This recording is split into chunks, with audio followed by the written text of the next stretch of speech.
Well, hello there again, friends and family. So good to see you. Here at the Command Center of old Deep South Bama and Mr. Tom. And what are we going to be looking at today, you might ask? Well, as you can see, we're staring at some fuel pumps. And that's what we're going to be talking about. But primarily, we're going to be talking about diesel fuel. And the fact that it is a shortage here in the U.S. Yeah. And if you would believe mainstream media and social media, you would believe we're in a countdown to SHTF. The trucks are going to stop. The trains are going to slowly roll to a coast. Yeah, farm tractors are going to sit idle in the fields and all that kind of stuff. 25 days left, they tell us. And of course, this was back when this all started and all came out 3 weeks ago. So if that was the case, right now, being it November the 6th, we'd have about 3 days left. And there's been other headlines that have come out. Diesel will run out before Thanksgiving.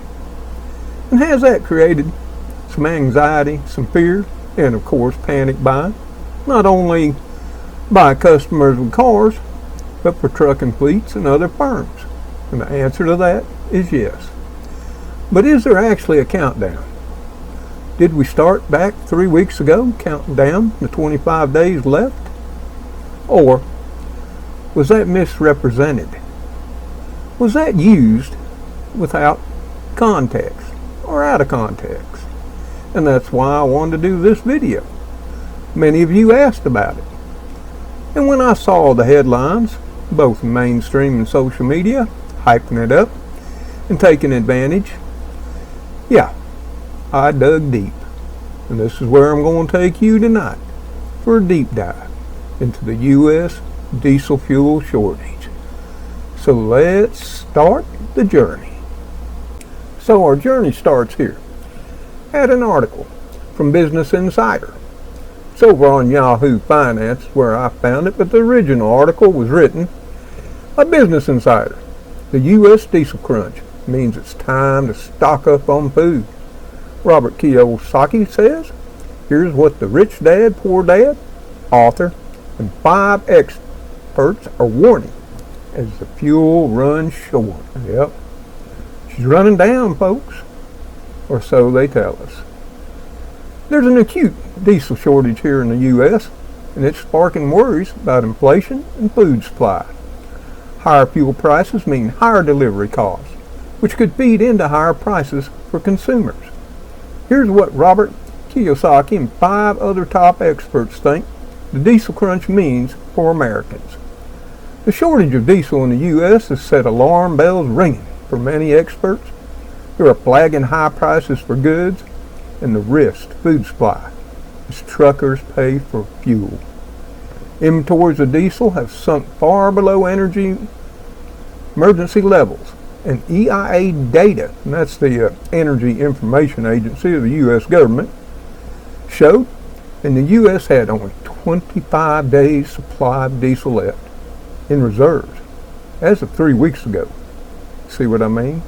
As of 3 weeks ago. Woo, that means we got 3 or 4 days left. Oh, you better hit the grocery stores right now. Well, just hold off. And hopefully you've already held off. A low not seen since 2008. Yes, my friends, we've seen it before. The reason refiners slowed their refining as the pandemic hit consumer demand. But truck operators kept on buying at high levels as they continued to make deliveries. Diesel is used in freight transportation. The tight supply could mean less food and other goods getting onto the supermarket shelves, and higher delivery costs feeding into higher prices for consumers. That could worsen already high inflation. Shipping isn't the only thing threatened by diesel shortfall. Heavy users like construction, farming industries are at risk too. We've got it all covered, but not all observers believe Americans are definitely headed for a diesel crunch. Some are saying it's just business as usual, and we're going to find out if there ain't some truth to that. Here's what the 6 experts are warning around dwindling diesel supply. And the first one is this author. I didn't read his book, Robert Kiyosaki. Kiyosaki tweeted about the risk to food supply from a diesel crunch, in return touting tuna as a good investment. Well, I would say that's a good investment. I got a little invested in tuna on the shelves myself. Years ago, I suggested investing in cans of tuna. Why? Because tuna is a derivative of diesel, he said. Tucker Carlson just reported diesel supply is gone. Went to Safeway, bought tuna, 5 cans for $1, stock up. Next lines, not at gas stations. Next lines at the grocery stores. Diesel feeds the world. Then we got Patrick DeHaan, head of the petroleum analysts at GasBuddy. Ahead of the holidays, this will be something that keeps the price of goods higher. GasBuddy's DeHaan told CBS News, referring to diesel at $5.30 a gallon highs. Consumers won't feel it when filling up gasoline, but as they shop for the holidays, the cost of goods will be higher. It will contribute to some level of inflation. He added, noting that Amazon has turned to flying more planes and has put up the price of Prime membership at the same time. But gas expert pushed back at the suggestion that 25 days of diesel inventory means the U.S. diesel supply will dry up. He may be on to something there. What's the number saying, if not how many days we have? It's saying the market is tight and challenged, and it demands attention. Again, it does not signal that we were definitely running out in X days, he tweeted. Tom Kloza, global head of energy analysis at Opus, the public are apologetic when gas prices, but diesel has incredible impacts to inflation in the form of freight costs and surcharges. Between now and the end of November, if we don't build inventories, the wolf will be at the door, and it will look like a big ugly wolf if it's a cold winter, he added.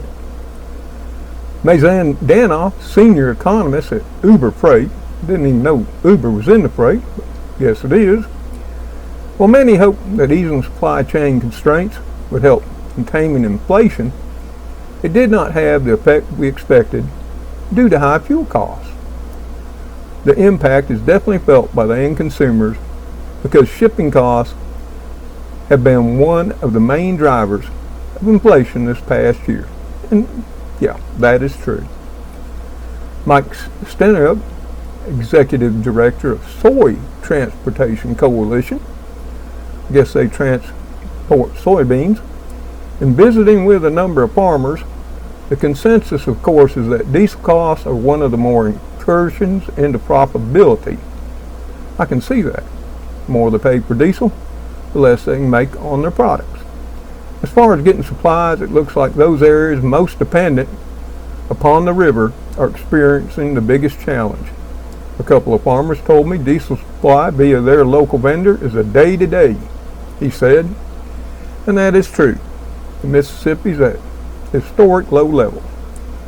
This is primarily true in the lower Mississippi because I also dug deep into the Mississippi. And why is that? Well, the lower Mississippi, the water is not regulated. But starting in St. Louis, Missouri, and going northward, the Mississippi water level is kept under control by many, many dams and locks. And I've looked into it. They have ample water to float full barges in the upper Mississippi that's at 15 feet or higher. Barges have to lighten the loads to 50 to 60% when water levels get to 9 feet, which is pretty much where they're at. In the lower Mississippi, barges are getting stuck, they're having problems, they're lightening their loads, the Corps engineers is dredging, and so forth. But enough on the river. Ed Hears, University of Houston professor of energy economics, Hears suggests there's no reason to panic about the low U.S. diesel supplies as reserves are topped up on a rolling basis. Inventories of diesel and gasoline are down below the 5-year averages. And if the entire world were to stop, we would have 25 days worth of diesel. But the world doesn't stop. We're not counting on it stopping. Your grocery store may have, and this is a good analogy I might add. I didn't come up with it, Mr. Hers did. Your grocery store may have an inventory of 3 days of milk. That's because they only have 3 days worth at any given point. But the cow keeps milking. The farmers keep sending milk. The dairy keeps delivering, he said. Yeah. And now, that's what we're going to be looking at. Are the refineries still going? Are they still producing? Minute by minute, hour by hour, day by day. And what that means to the so-called 25 days of diesel left. We got to look into some dry data. You know, numbers and figures. That many mainstream and social media have left out.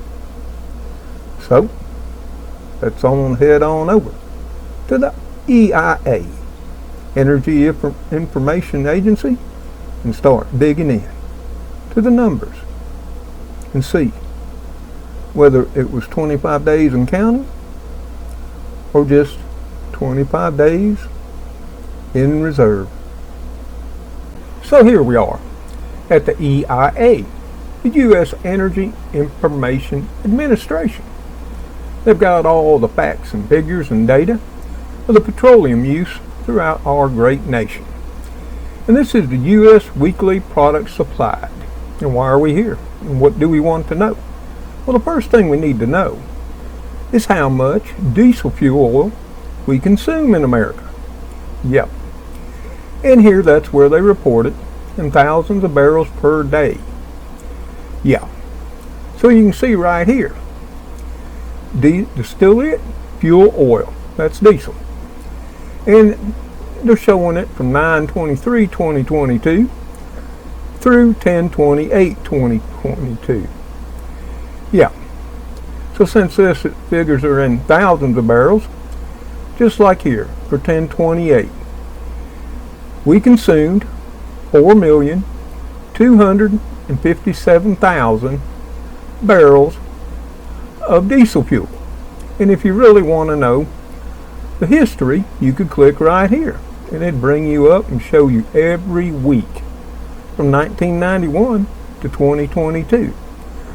So, for the means of calculating just how many days we have left, we're going to just use 4.2 million.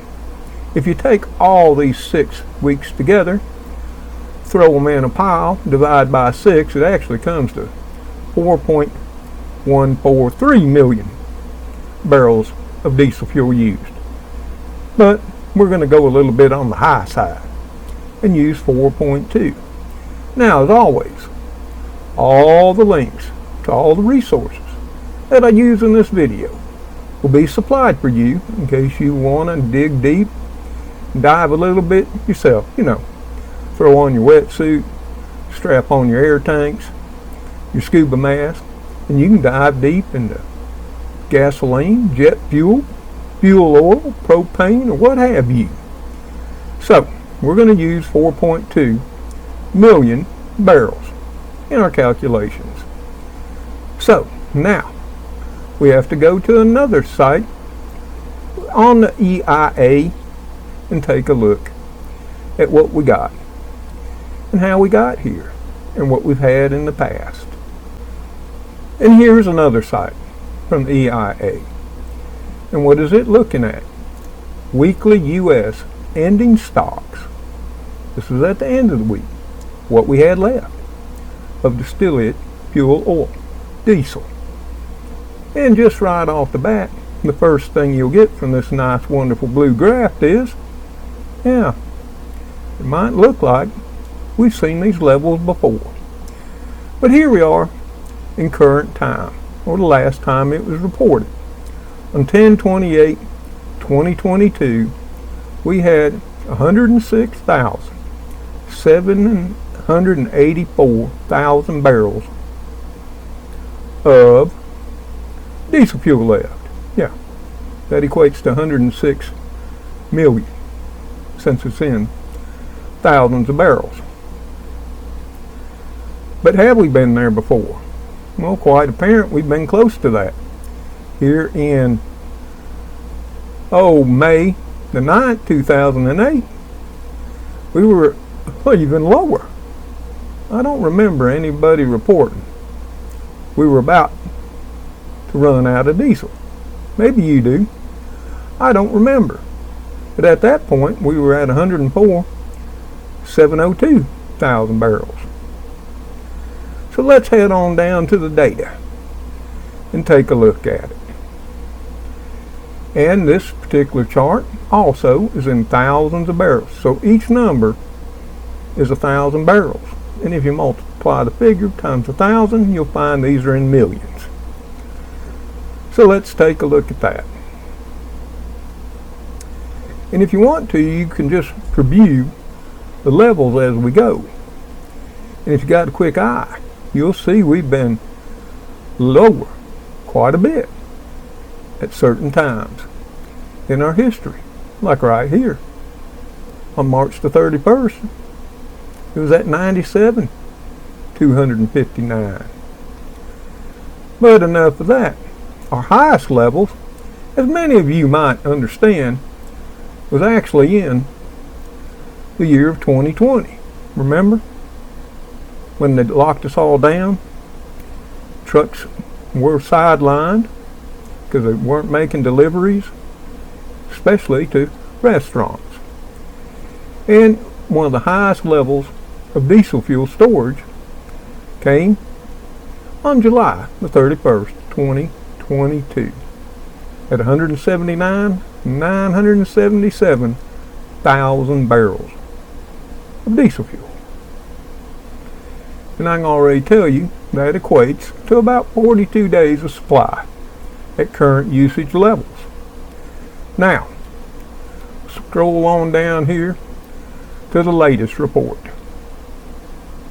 in figures, which was released on 10/28. So that said, we had 106,784,000 barrels of oil. Yeah. So, we have right here, we'll get out our trusty little calculator, where we can do a little ciphering. So we'll take the 106,784, and we're going to multiply that times 1,000. Okay? See, that gives us 106,784,000 barrels of diesel fuel on hand. And I think a barrel of fuel is measured in the oil industry as 42 gallons. If I remember correctly, and I think I do, or I'm close. Anyway, I digress. So we got the 106,784, and we're going to divide that by the usage figure that we said, and that was 4.2 million. So that'd be 4,200,000 barrels. And let's see what that says. Yep, there it is. 25.424 days of diesel left. But that's on 10/28. Wait a minute. Weren't we supposed to have all the way back 3 weeks ago? Let's go back. There's week 3. There's week 2. There's week 1. And we was at 106,063. Slightly higher now at 106,784. In fact, it would appear it's been slowly growing over the month of October. Not declining, as you would think. As the title said, 25 days left. Yeah. And many have made videos since then. Yeah, and news shows and articles. Yeah, 25 days left and counting. down. It doesn't appear that way though, does it? Imagine that. No, it don't.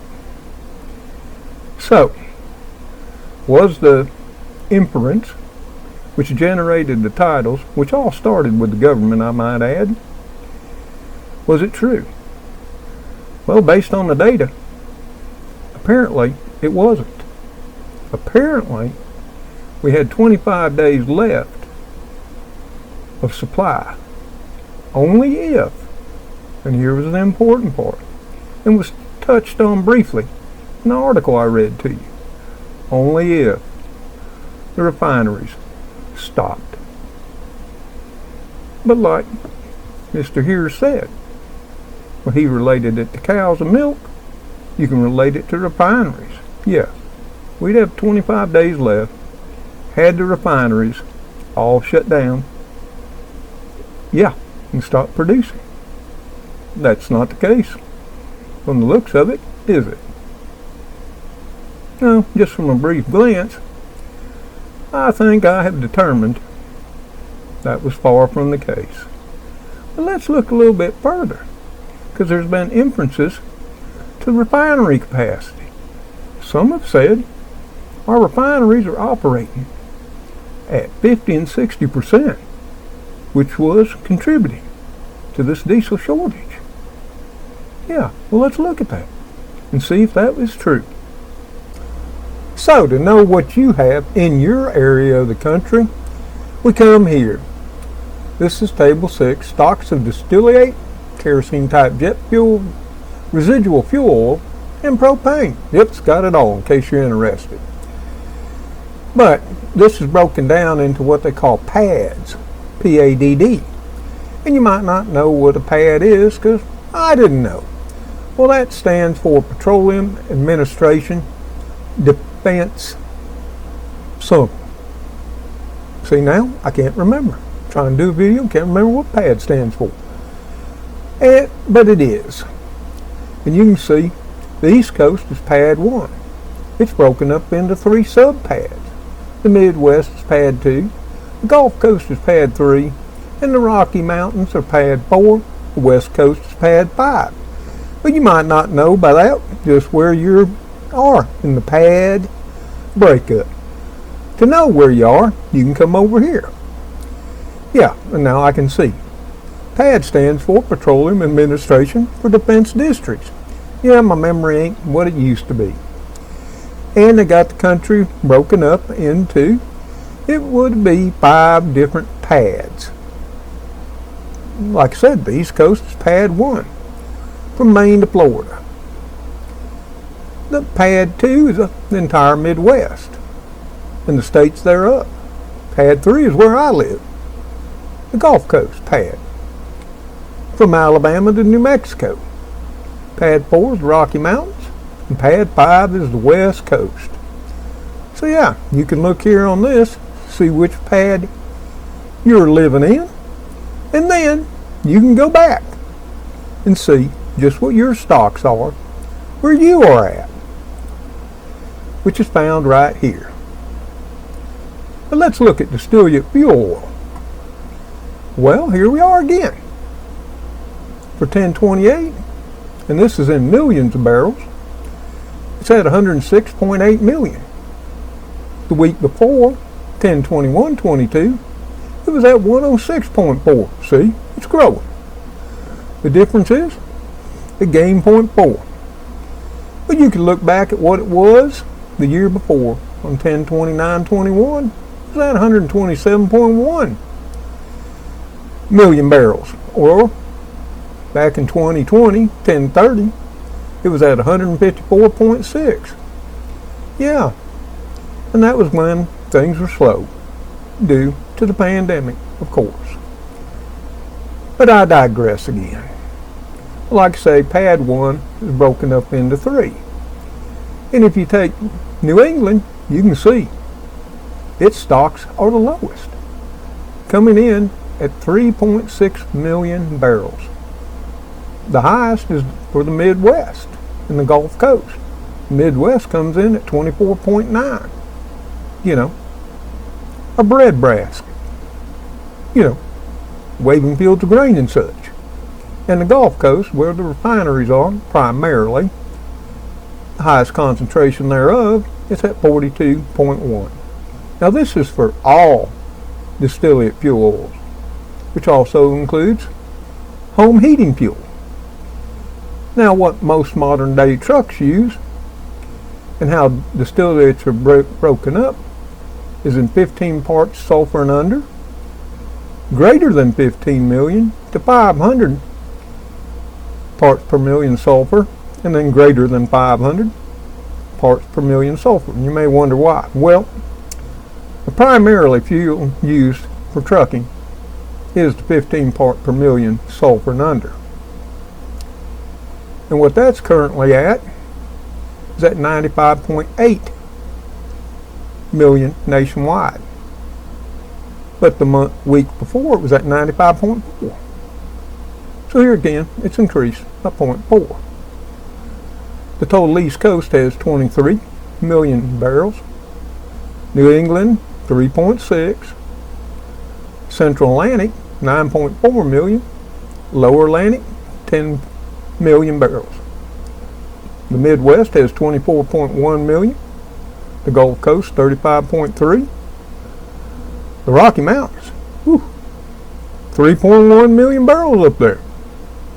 They, along with up there in the New England pad, may possibly be seeing some spot shortages. The West Coast is 10.4. So yeah, some areas it is in short supply. Whatever reasons, I don't know. Is it because of trucking issues? I would think maybe so. Or maybe it's business as normal. I don't know.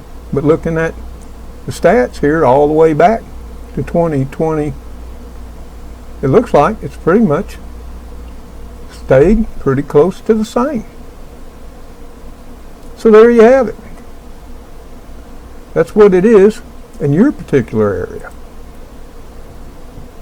And here again, you can see wherever you are in that particular area and see why you're experiencing what you're experiencing. And maybe you'll dig that deep. Maybe you'll ask around. And maybe you'll find out why your situation is what it is. But as you can see, it's not because we've got a diesel shortage in the U.S.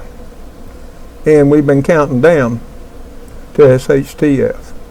It's not going to happen, people, unless something very tragic were all to happen and all the refineries would cease to exist and stop production, which has never happened before.